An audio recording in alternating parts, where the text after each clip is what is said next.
welcome to the second season of the CIRAN podcast, reconciling two societal needs, resource extraction and nature conservation. We are Anita Stein and Luís Rosendo. We are part of CIRAN project team and we are thrilled to discuss with our invited experts which kind of framework conditions could allow the responsible sourcing of critical raw materials in protected areas. CIRAN is more than just a podcast. It is a project funded by the European Union, which is committed to sustainable development. We strive to transform the way we approach the extraction of vital resources while safeguarding the precious ecosystems they reside in. Over the course of 7 episodes, we will dive deep into key aspects of this complex issue, examining everything from national security and geopolitical concerns to the environmental impacts of raw materials extraction. Each episode features expert insights through provoking discussions and best practices examples. Today, our focus is on addressing the NIMBY movement that has been shaping public opinions all over the world and particularly in Europe. How can we move from public opposition to public engagement and participation? And to help us understand the challenges behind these topics, we have with us Peter Tom Jones, the director of the KU Leuven Institute for Sustainable Metals and Minerals.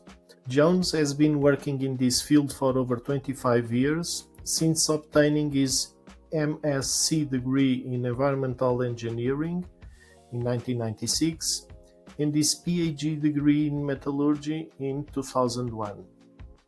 Jones is also the author of several books on the climate and environmental crises and the transition to a climate-neutral circular economy, and during the last years he has presented several documentaries focusing on the opportunities and challenges with respect to made in Europe mine to cleantech value chains. Jones practices what he preaches. He has been an environmentally motivated vegetarian for 30 years and is a keen urban cyclist. So, thanks a lot for joining us today. To start with, we would like to ask you what are, according to you, the reasons why local communities may resist mining projects? Well, obviously, when somebody wants to start a mine in your backyard, you're going to have questions. You're going to be slightly worried to see if things will be done in a proper way. I think that's a normal, logical reaction of any kind of person, anywhere in the world, of any kind of political inclination. So that's a normal question, just as if somebody decides to build a massive new busy street close to your house, you're going to have questions. You're going to have comments about it. So it's normal. Let's start with that. It's normal that people have this automatic NIMBY reflex, not in my backyard. There's nothing wrong with that in itself. Of course, when we look at specific cases, then we see that local opposition to potential mining projects can be very diverse. We have cases, mainly in the Nordic countries, where there is a long history of mining culture in some areas, and people understand that mining can be done in a responsible way, and they trust the government to monitor the process properly. They trust the companies that are active, because those companies have been active for many, many years and decades, and there is a relationship of trust. So I think that's the key word already. It's all about trust. If you speak to local communities in the north of Sweden, for example, where Boliden has its mines, well, by and large, the people there, they trust Boliden, because they know it's not a fly-in, fly-out company. It's a company that has been there for 100 years. They've built up a relationship. They employ the local people, and they work together with these people in harmony. So by and large, people are quite in favor of those mining activities in those areas where there is already some history of metal mining in a proper way. But then, of course, you have completely different kind of situations when we're talking about greenfield new mining project proposals in areas where there is no history whatsoever with mining activity. And then, of course, people have images of mining that has been done in a terrible way, because let's be honest, a lot of mining projects globally, historically, have been done by cowboy companies who've really made a bad mess of that activity. So a lot of people have those images of things that have gone wrong in the past. There's also a lot of confusion, of course, because a lot of people, when they hear the word mining, they would think about coal mines. They would think about those dirty coal mines where in Belgium, for example, all our grandparents used to work in those coal mines, and they would die when they're 45 years old because of lung cancer. And you have these photographs, these iconic photographs of dirty people coming out of these shafts, completely covered in soot. So that's the images that a lot of people have. So it's the image of something's going to be terribly bad, and we can't trust what is going to happen. But let's say that's a normal, basic position, and there's nothing wrong with that. Okay, but do you think that, I don't know if you may call it a syndrome NIMBY effect, and how can that affect Europe's stability on particularly securing the critical raw materials Europe needs? Well, that's the fundamental issue, of course. We have to look at the global geopolitical context. On the one hand, we have to look at the climate situation on the other hand. And we all know that to meet the Paris climate agreements, we're going to need a lot of lithium, cobalt, nickel, rare earths, graphite, and many other energy transition metals. That's a basic fact. Ideally, in a perfect world, which could become completely circular, we would not need mining.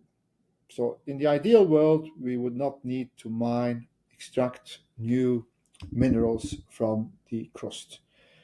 But then, of course, we need to look at the actual data. And that's always my point. We need to work in an evidence-based manner. So we need to look at what are the projections for the needs for lithium, nickel, cobalt, rare earths, and all these other energy transition metals, not forgetting elements like copper as well. So what are the projected needs in order to meet the Paris climate agreements? And then we have to see, okay, how much can we obtain today through recycling? And for all these novel energy transition metals like lithium, cobalt, rare earth metals, the simple observation is that there's not enough in the technosphere yet in order to drive that circular economy. A very good example of that is the recovery of nickel, cobalt, and lithium from batteries. Lithium-ion batteries, which are also filmed in our new documentary, Europe's Lithium Paradox, where we visited the Umicore battery smelter. They have developed a wonderful process to recycle batteries. It's a safe by design, unique, environmentally friendly process. I believe actually it's a better process than the competitors that are present in the world. But the huge problem is there is no feed for their plant. So the end-of-life battery streams are very limited at the moment. It's going to take another 15 to 20 years before these volumes really pick up. And then the recycling component will become a crucial aspect of our metal transition. But today, that is not the case yet. And the same goes for rare earth metals or for cobalt or for many other energy transition metals. There's simply not enough in a technosphere available for recycling yet. So I always say that it's impossible to recycle yourself out of a fossil fuel economy, because first you need to build up the cleantech economy.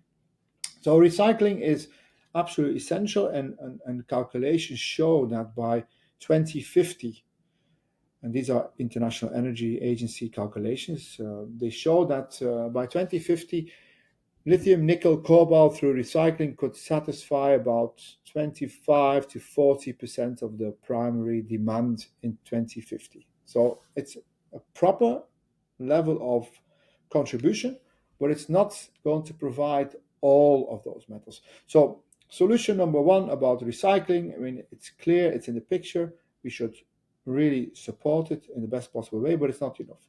Second key solution, which I always promote, is what we call demand side management. Basically, do not use as much metals as needed in another scenario.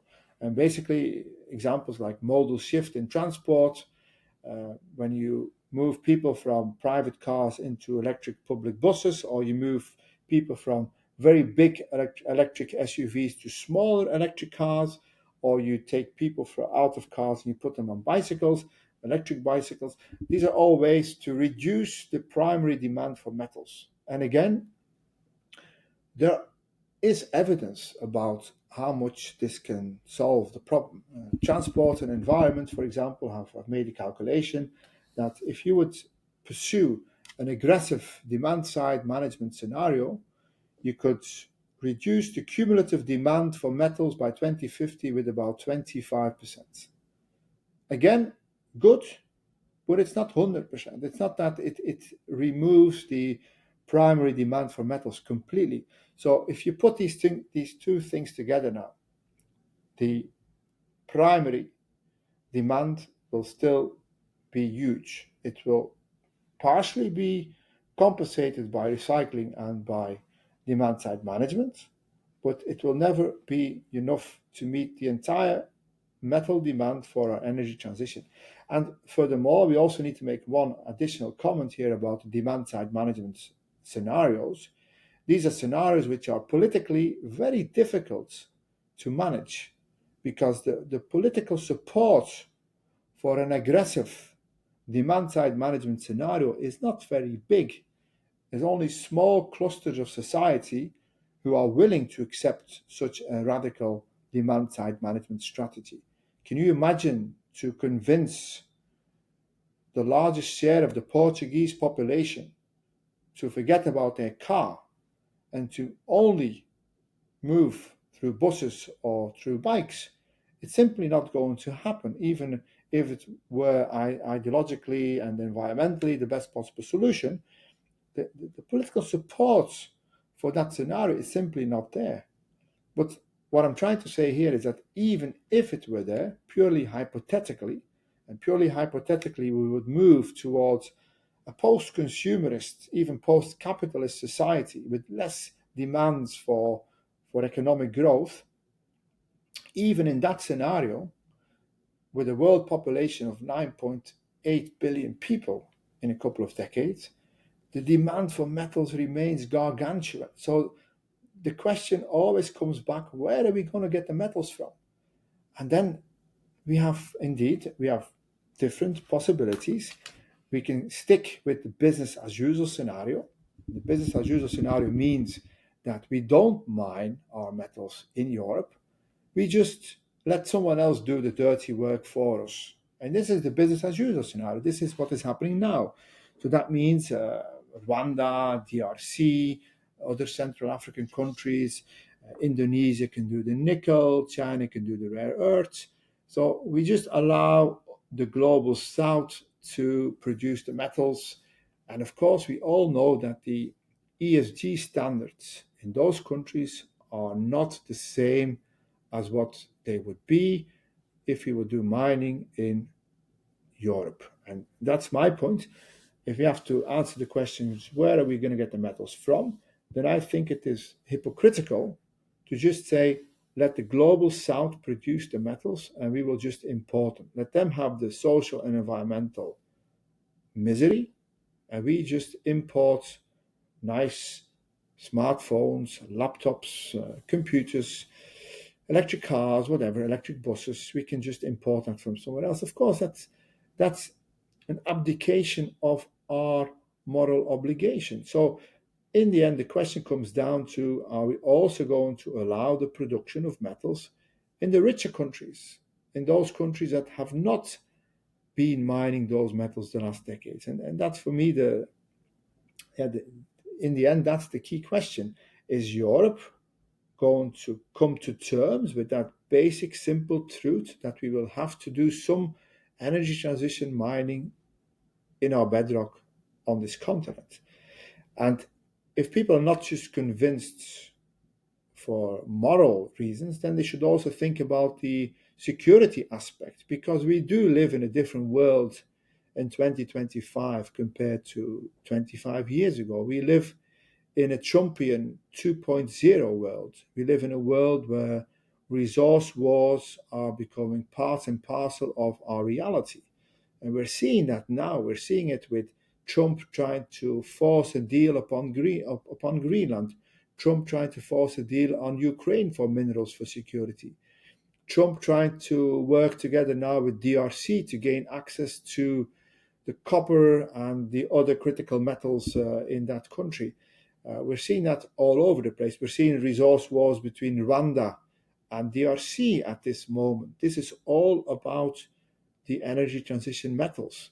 So in that new world where resource wars become part and parcel of the new reality, it also means that the security of supply of metals, either intermediates or finished metals or finished products, but that security of supply is under threat.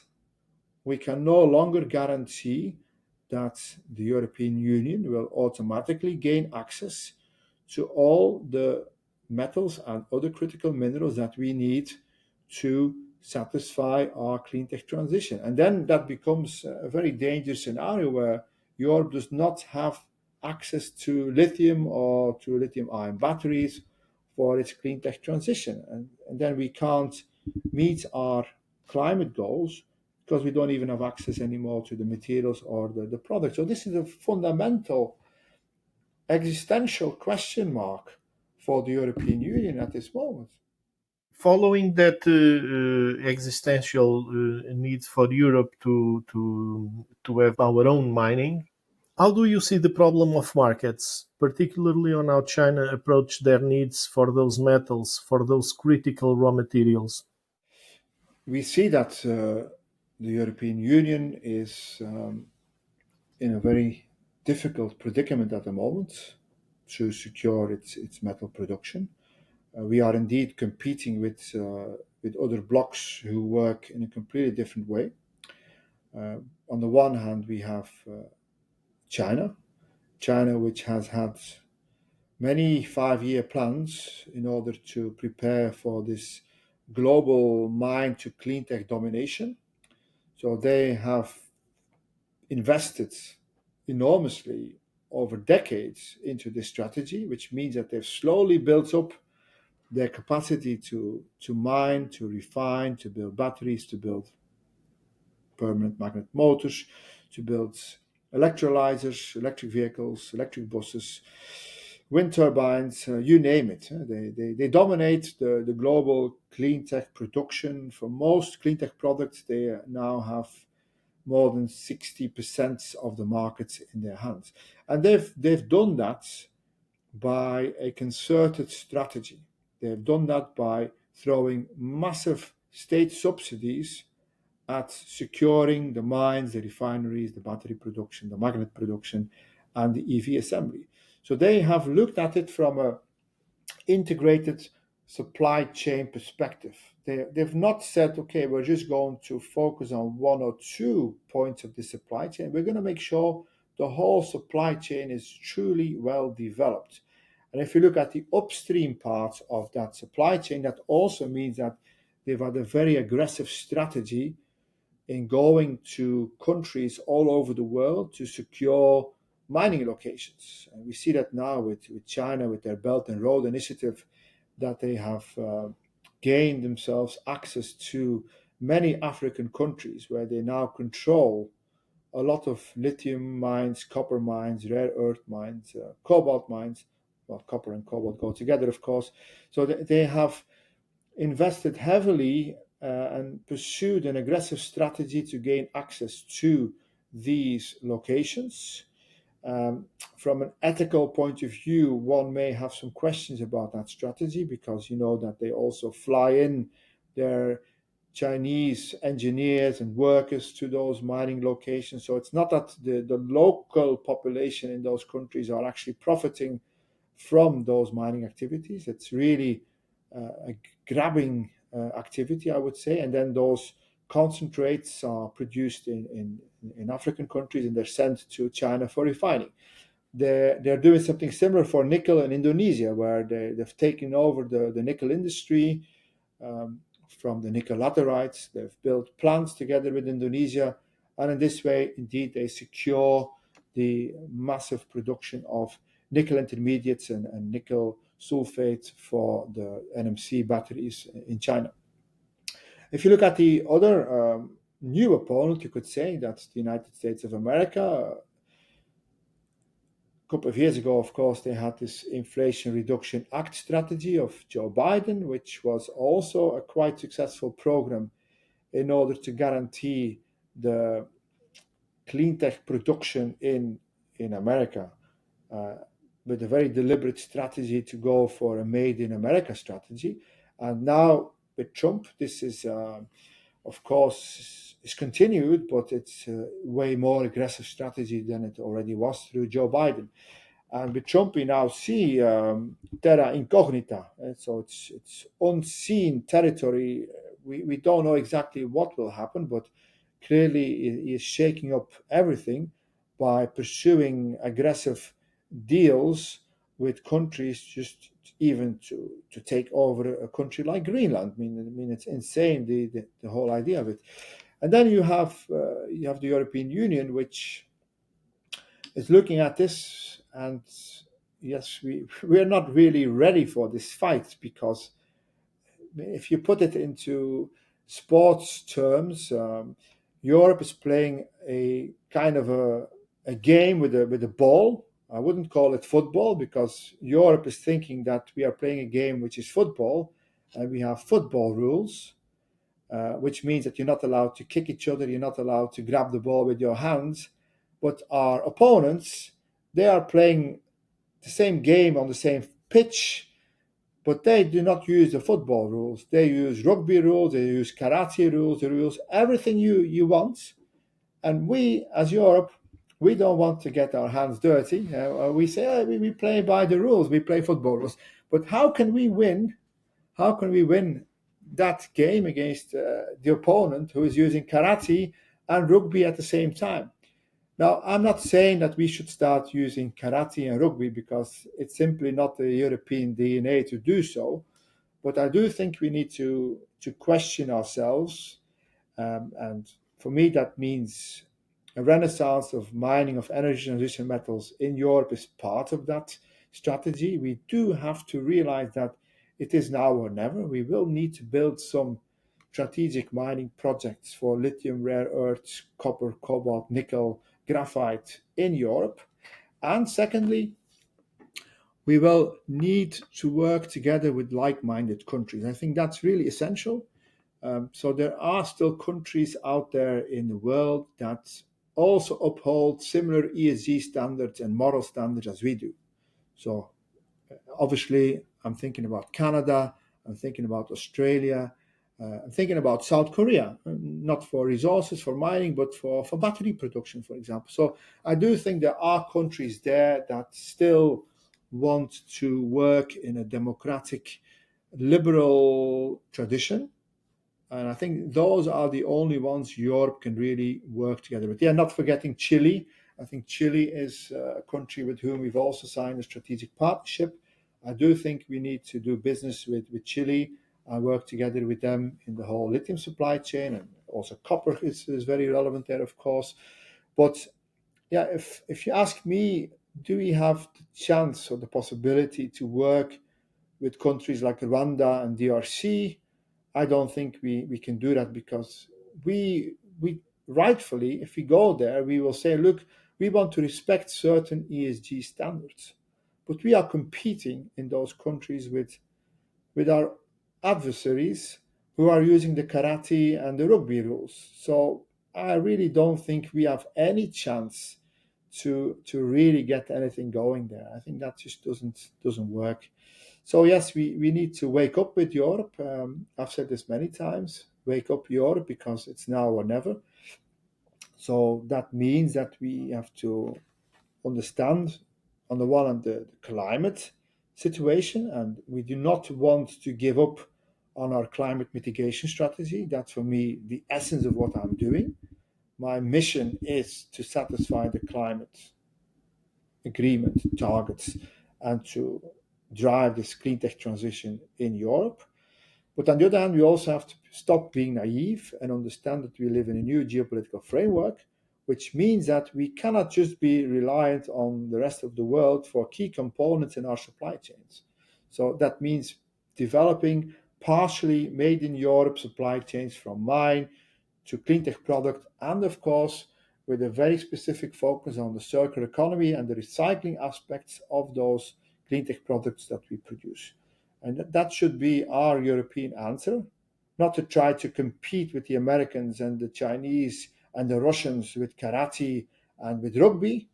No, we have to stick to football, but be a bit less naive during those matches, and maybe not play the game in those areas where we know that we can't win because the others are using karate against us. So let's stay away from those areas. But that it does mean mining in Europe, and I know that a lot of people in Europe simply haven't woken up to that reality.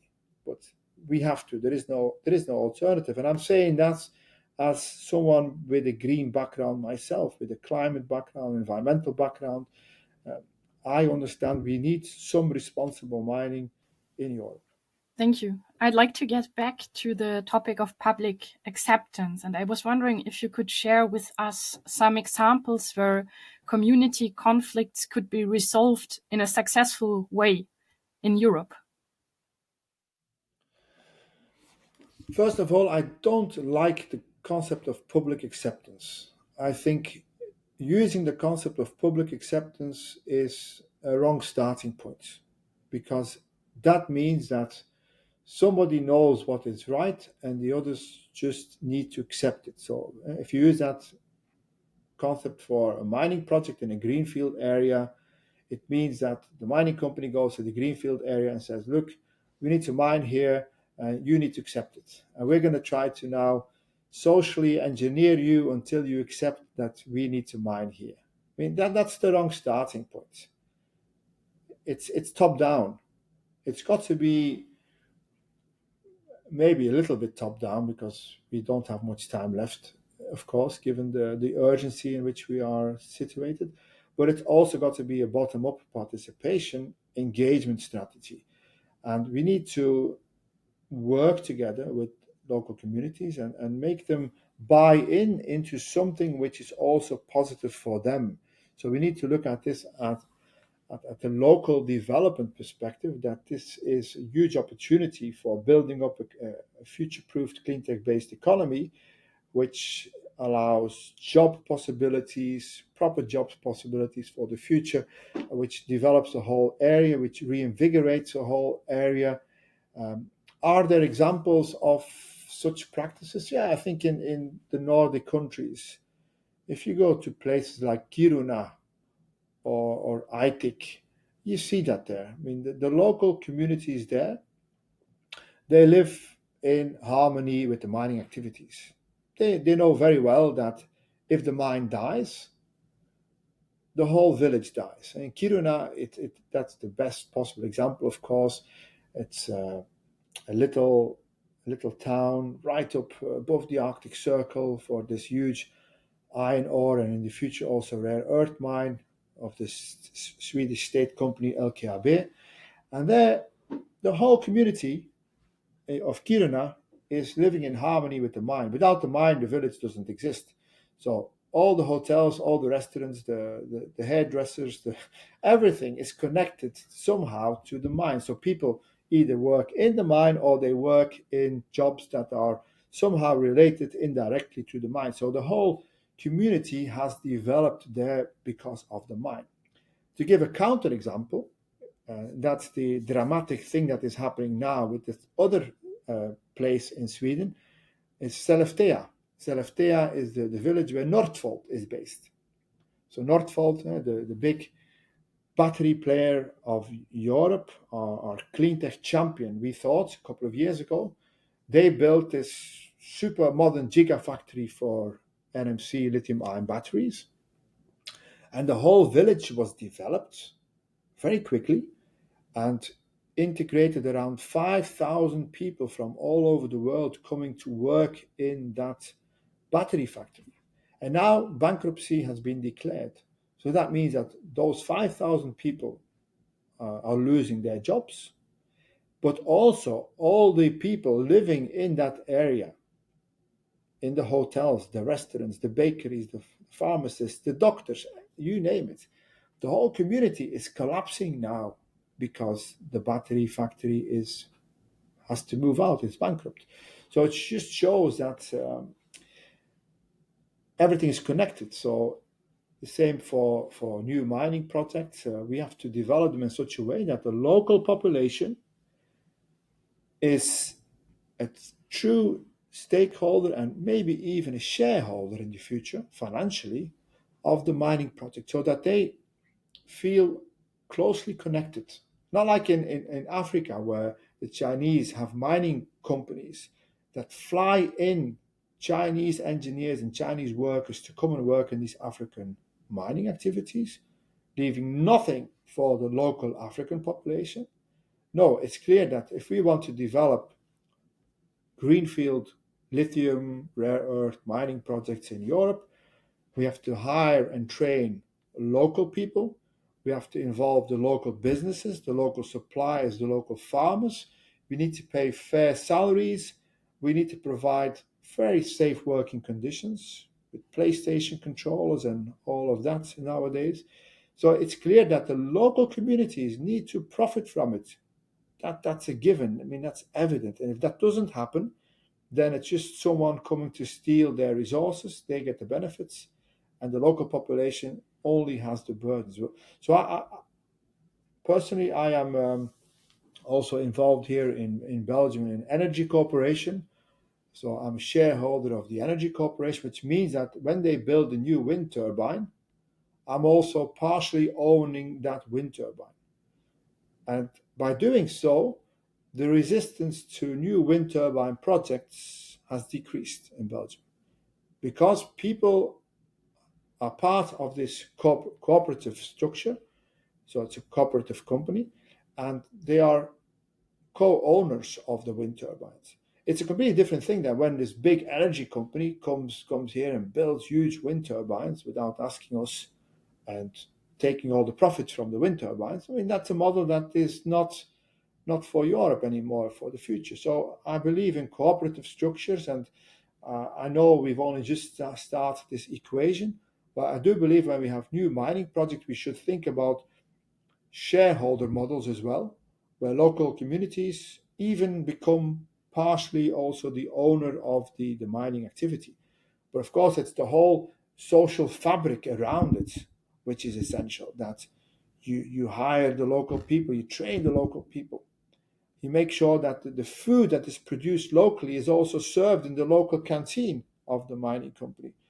So then they will not say that the local food is being poisoned by the mining activity, because it's the workers in the mine eating the food. So I think that's the proof of the pudding is in the eating, literally. If we can show that the pudding being produced by the farmers locally is eaten by the people in the mine, then clearly there's nothing wrong with the food. So I think that's also a way to show trust that the mining activity is done in a proper way. Yes, makes all the sense. And from what is happening and what you know about what is happening around the world, where similar conflicts happen regarding these projects, is there anyone that you can underline to, for instance, for Europe to follow or to benchmark? Yes, I had a wonderful conversation when I was in Quebec. So I was invited by the Quebecois government to present our documentary on Made in Europe from Mine to Electric Vehicle. And I was invited to speak to a number of Grand Chiefs of the First Nations. So I had several conversations with the chiefs of the Innu Nation, the Cree Nation, and the Inuit. And my whole idea about how indigenous people look at mining was completely changed. Because in my view, and that's also the view we have here when we speak to the reindeer herding Sami in Sweden and Finland, I mean, there is a clear opposition there. Reindeer herd, I'm not talking about all the Sami people in the Nordic countries, but specifically the ones with the reindeers, they are quite negative towards mining activity. Even in the LKAB, Boliden areas in Sweden, reindeer herding Sami are quite negative towards mining activity. And when we think about Latin America, that's also a typical image we have. Indigenous people, they have been robbed and they've been treated very badly in many cases.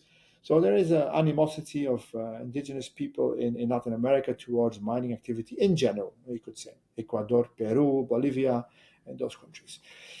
But then I went to Quebec, and I was speaking to these Inuit people, Cree Nation people, and First Nation people. And I was like, wow, this is the opposite of what I was thinking they were going to say. Because these people were telling me, look, we want to build the first indigenous certified LFP batteries with lithium, iron, and phosphate produced by indigenous people on indigenous lands, converted into indigenous LFP batteries. So they said, we're going to take over. We're going to take over the whole supply chain. We're going to do the mining, the refining, and the battery production. We want it. We mean business, they said. And I was like, wow. I thought indigenous people were against mining. No, they're not against mining if, and they said it very clearly, if they have their two hands on the wheel and their feet on the brake and the gas pedals, then they want it. If they control it, if they profit from it, they want to do it. They did say that they do not want massive open pit mines. That was one precondition, so no massive open pit mines. It's got to be controllable, relatively small operations, but they want the mines, but they want to be in charge. So the Inuit leader told me, look, we are very proud of our Inuit airline company. So they have in Canada, you have Air Inuit. So they have Inuit pilots, Inuit stewards, and they're very proud to take people across their lands in their Inuit planes. And they said, now we want our Inuit mining company. And I was like, wow, this is completely opposite of what I was expecting. So it just shows that if you focus on local development and a shareholder, stakeholder type of model, where they profit from the activities and they're not just a victim of those activities, then people change their attitudes completely. But sorry, do you think it's possible to reconcile that possibility with, let me say, the will of the markets? Because investors usually are very keen for their money, for the money they put in the projects. If they have to share a part of the pie, a slice of the pie with the population or with the communities, is that going to work in market terms? Well, that's a very good question. At this moment, it is not. That's clear. Indeed, as you say, mining companies, I don't think they would be very keen on the idea that the shareholder model would become part and parcel of their future.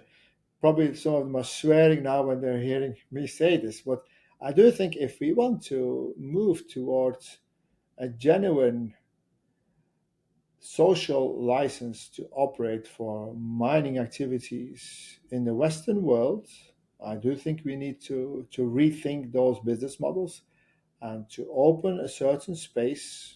And I'm not an expert in how this should be done in detail. I mean, I leave that to other people like Ludivine Wouters, for example. She could comment on that much better than I can. But I do think we need to open the debate. We need to open the space in which we allow for innovation in the way that the mining companies are organized and mining projects are organized.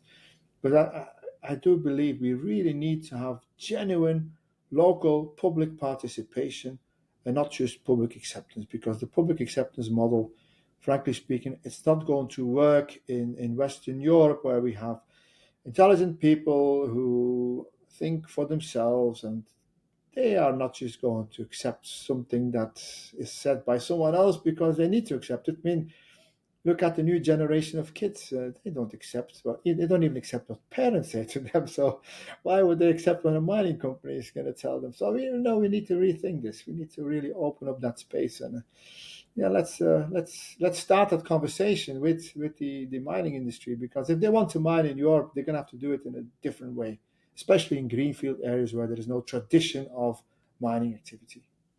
Thank you.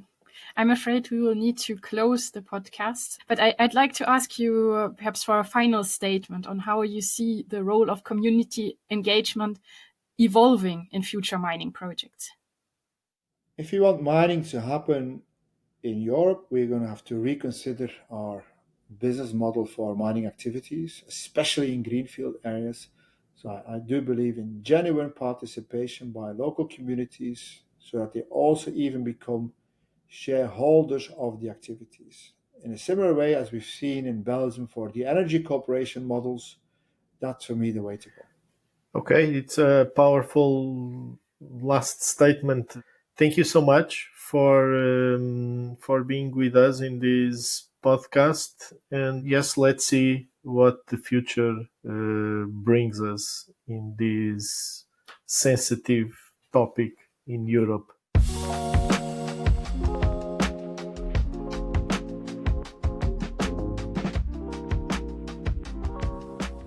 This episode was brought to you by CIRAN. CIRAN is an EU-funded project that is investigating how to balance resource extraction and nature conservation.